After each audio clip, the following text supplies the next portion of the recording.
Hey, ladies and gentlemen, this is Chris Sost, and I just wanted to take this opportunity to thank you so much for tuning in to today's episode.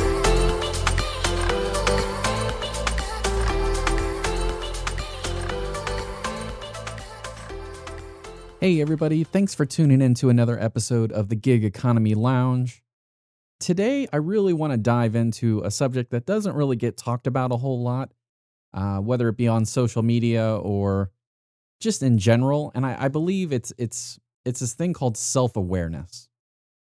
And as human beings, I believe that we have a natural tendency, to disregard self-awareness once we get into a comfortable situation. Now, I'm not going to call out anybody because I myself am one of those people. I constantly have to re-engage myself and say, "Hey, Chris, are you really getting comfortable with what you're doing?" Then chances are you're doing something wrong if you're comfortable. Now, I took a job a long time ago. I guess it wasn't that long ago, and I I was told a really profound statement by the hiring manager, and he said, well, he had a lot of great quotes, but I think this one really fits the bill, which is, in order to be successful in anything, you have to get comfortable constantly being uncomfortable.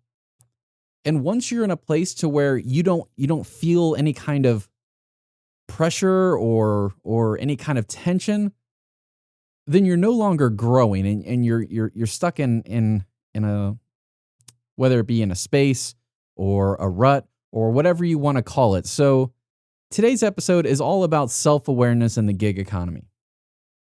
So much of what's going on today stems from a very natural tendency as human beings. We get in our comfort zone and we take off our critical thinking caps and believe that everything will remain the same as long as we don't change. But this false premise is exactly how people get caught up in bad situations in our ever-changing world.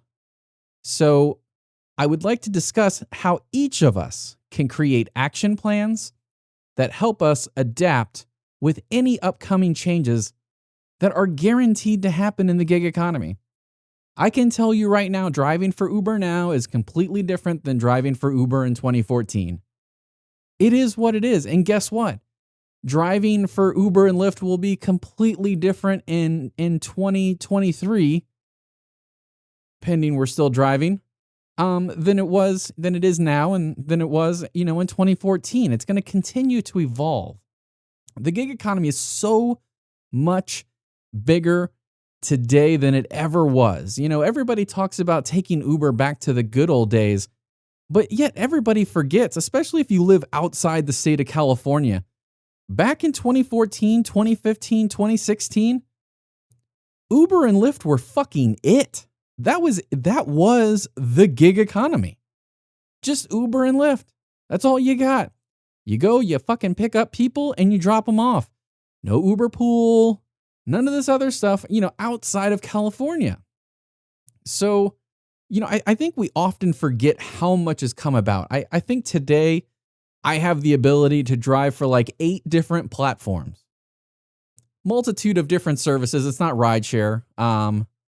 But nonetheless, the opportunities have grown significantly over the years. So as gig economy contractors, we have to recognize these changes and we have to adapt with them. I want to start off by having each person listening to this ask themselves one question. And you have to be completely honest with this, or else it's just not going to work. What is my current life situation, and how can I best serve myself and the ones who depend on me? Now, for me, I don't have a wife and I don't have kids, so I'm in a completely different situation than somebody that has a wife and has 3 kids at home, which is why there is no right or wrong answer to this question for us folks. And please write down these questions and answers on a sheet of paper because, just thinking about it, you can forget those thoughts. But when you write them down and you look at them, and more importantly, when you review these questions and answers in the future and you adjust your answers over time, it creates a little bit more realism. The next question that I would like to ask, or for you to ask yourselves, is, are the things I am doing now enough to best serve my current situation and the ones who depend on me? So whatever you're doing now, a significant portion, over 50% of the people active on the Uber platform actually drive 10 hours or less. So this question is actually much greater than just, a question for the full-time drivers. This is for people, whether you have, another job elsewhere, whether you own a business and you do, like, it doesn't matter what combination or what part the gig economy plays in your life. It doesn't matter to me. So for you, it does, because you have to answer all these questions honestly to yourself. A lot of people get involved in the gig economy because, their full-time job wasn't enough, because they wanted something more, because they wanted additional car for the family, and driving for Rideshare gave them the ability to pay for the insurance and the car payment and the gas that it takes to maintain that vehicle. Other people want to pay for vacations. Other people, just had a child for the first time, or a second child, or a third child, or a fifth child, and they're looking for additional income for their family. There's a whole multitude of reasons why people add the gig economy, app-based employment opportunities to their repertoire of their income streams. And this is where a lot of people tie in entrepreneurship, or just the thought process of entrepreneurship. Because when you're an entrepreneur, in just in general, most people who live off of single, income streams, it's very difficult to make it. You ask Warren Buffett, what's the big, what's his biggest advice is, if you get multiple revenue streams, like get multiple income sources. That's how you're going to build wealth. That's how you're going to get to where you want to get to in life. So are the things that you're currently doing enough to best serve your current situation and the ones who depend on me the most? Again, I stress you to write down these answers, because there is no right or wrong answers to these questions. Honesty will best serve you when answering these questions. The next part is vital. If what I am currently doing is not serving my current situation and the people who depend on me the most, then what are some options available to me? Massive question.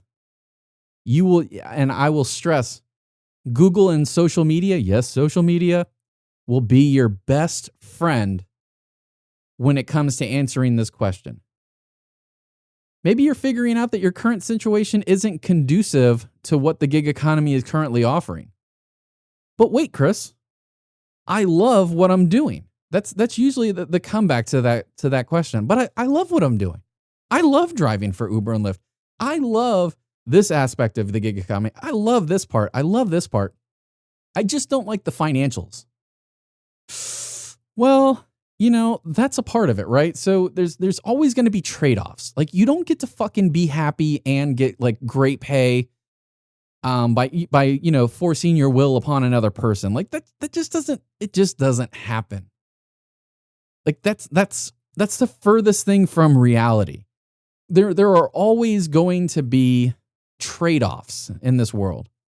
If I get this, I'm going to have to give up this. Or if I get this, I'm going to give up this. Like, there's always something, right? So a good parallel analogy would be when you look at commission-based sales versus, your traditional hourly job. There's a lot of safety, and what I mean by safety is stability and pay.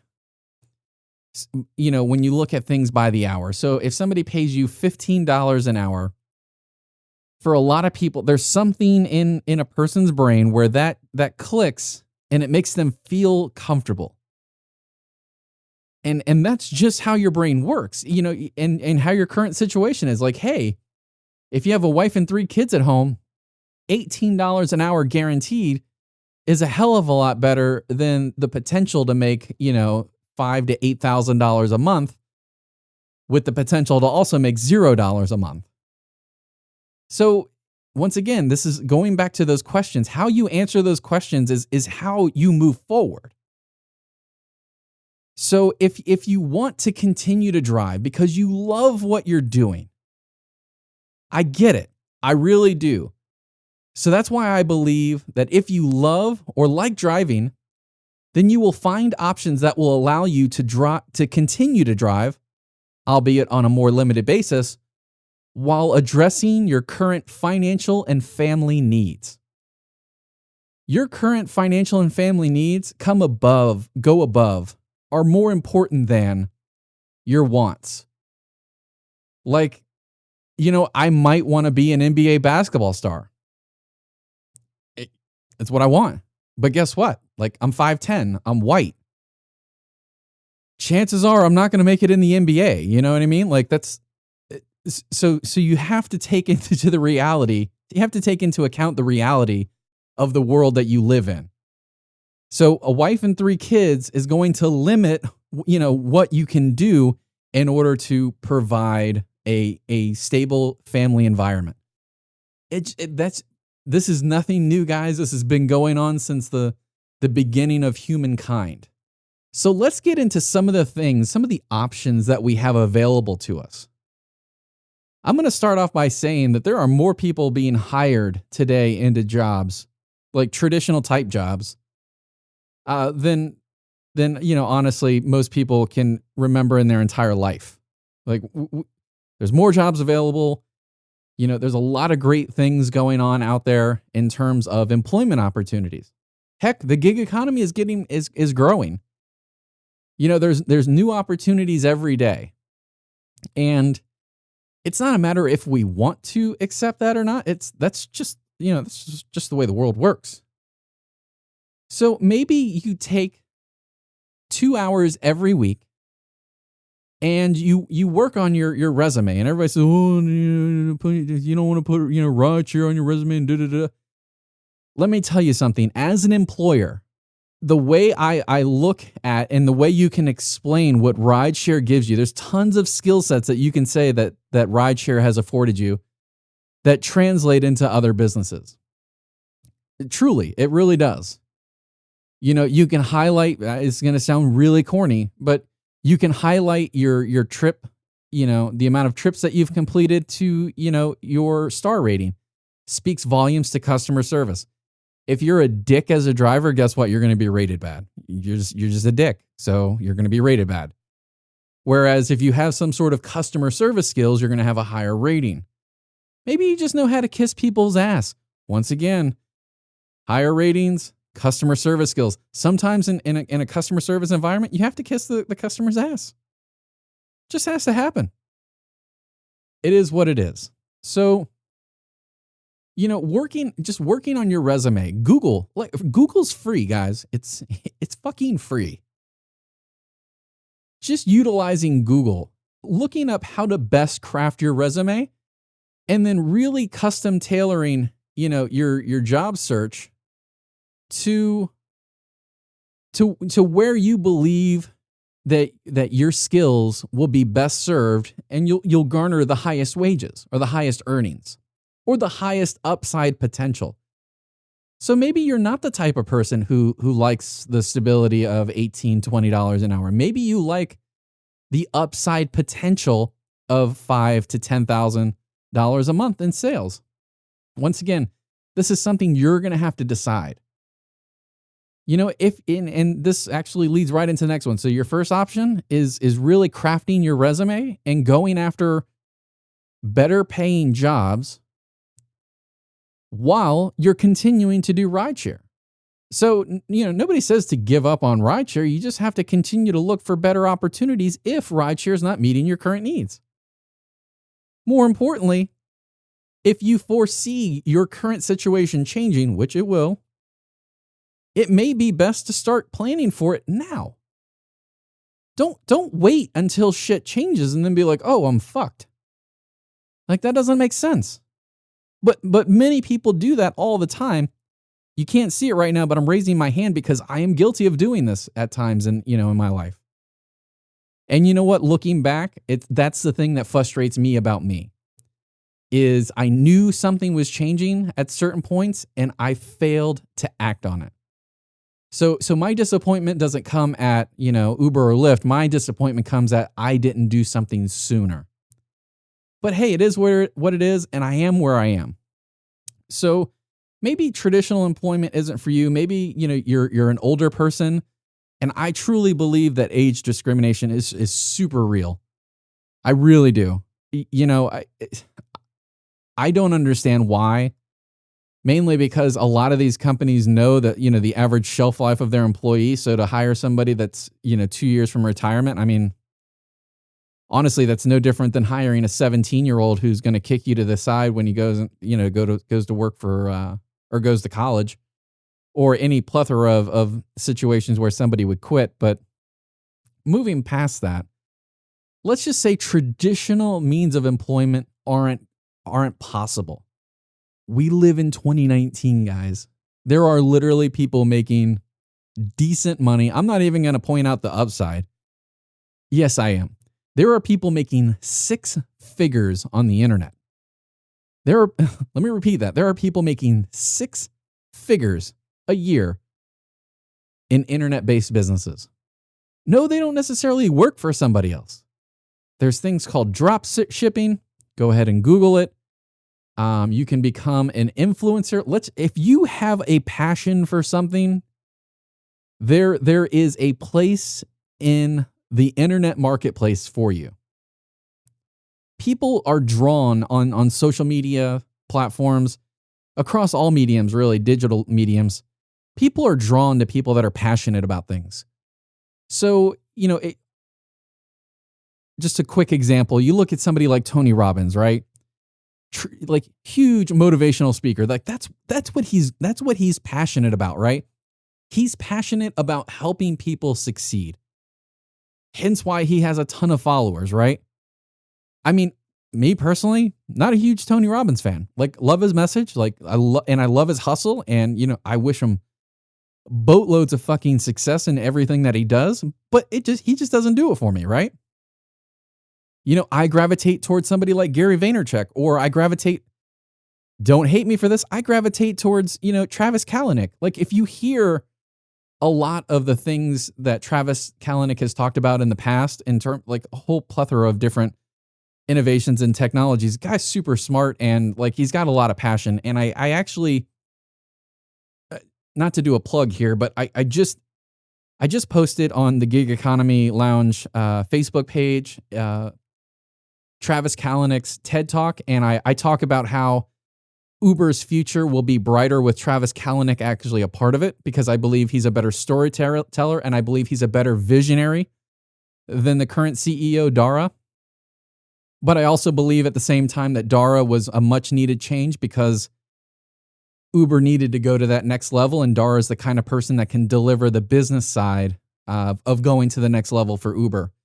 So my hope is that one day Uber can leverage, the vision and the passion of Travis Kalanick, and also harness the power and I guess steady hand of Dara, and just like combine the two together. And anyways, go out there, and it's all about being passionate. I'm sorry I digressed there for a second, but being passionate about whatever it is. Like, you could be passionate about fucking baseball cards.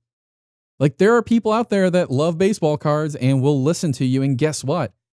As you build followers and as you build, clicks and everything else, there are businesses that will pay to advertise on your content, because they want to be put in front of, all these people that listen to you.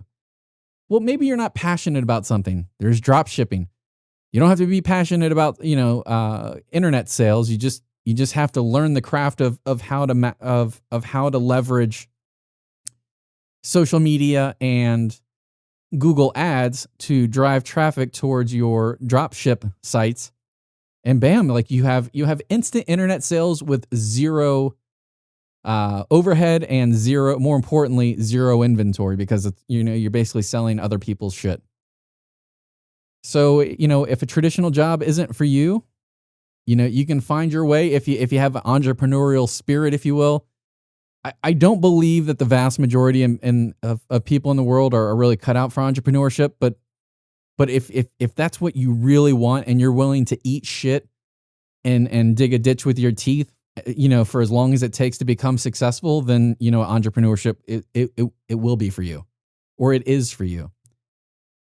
And I really believe that that your third option is to self-evaluate, especially let's just say, you're not a family person, right? Let's just talk about a person such as myself.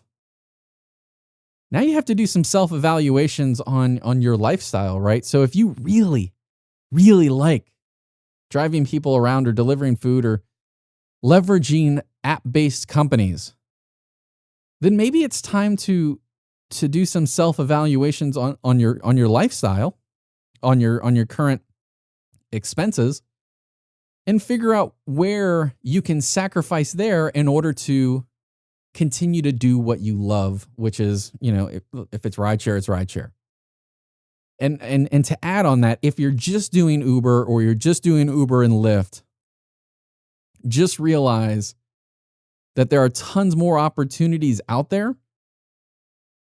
And the likelihood that you will quote unquote make it while just, trying to continue to just do one or two of the app-based services, it will become harder and harder and harder and harder to do.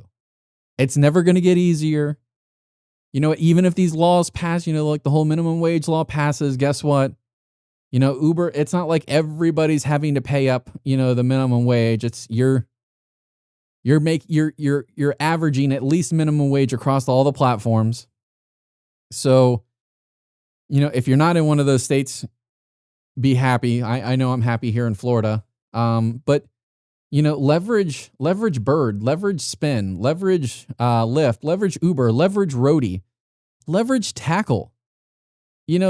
I think Tackle is amazing. I don't have any tools or like a lawnmower or anything, but Tackle is fucking big here in the Tampa Bay area. Mainly Sarasota, Tampa, Fort Myers, mainly Sarasota and the Tampa Bay area. Like, it's big.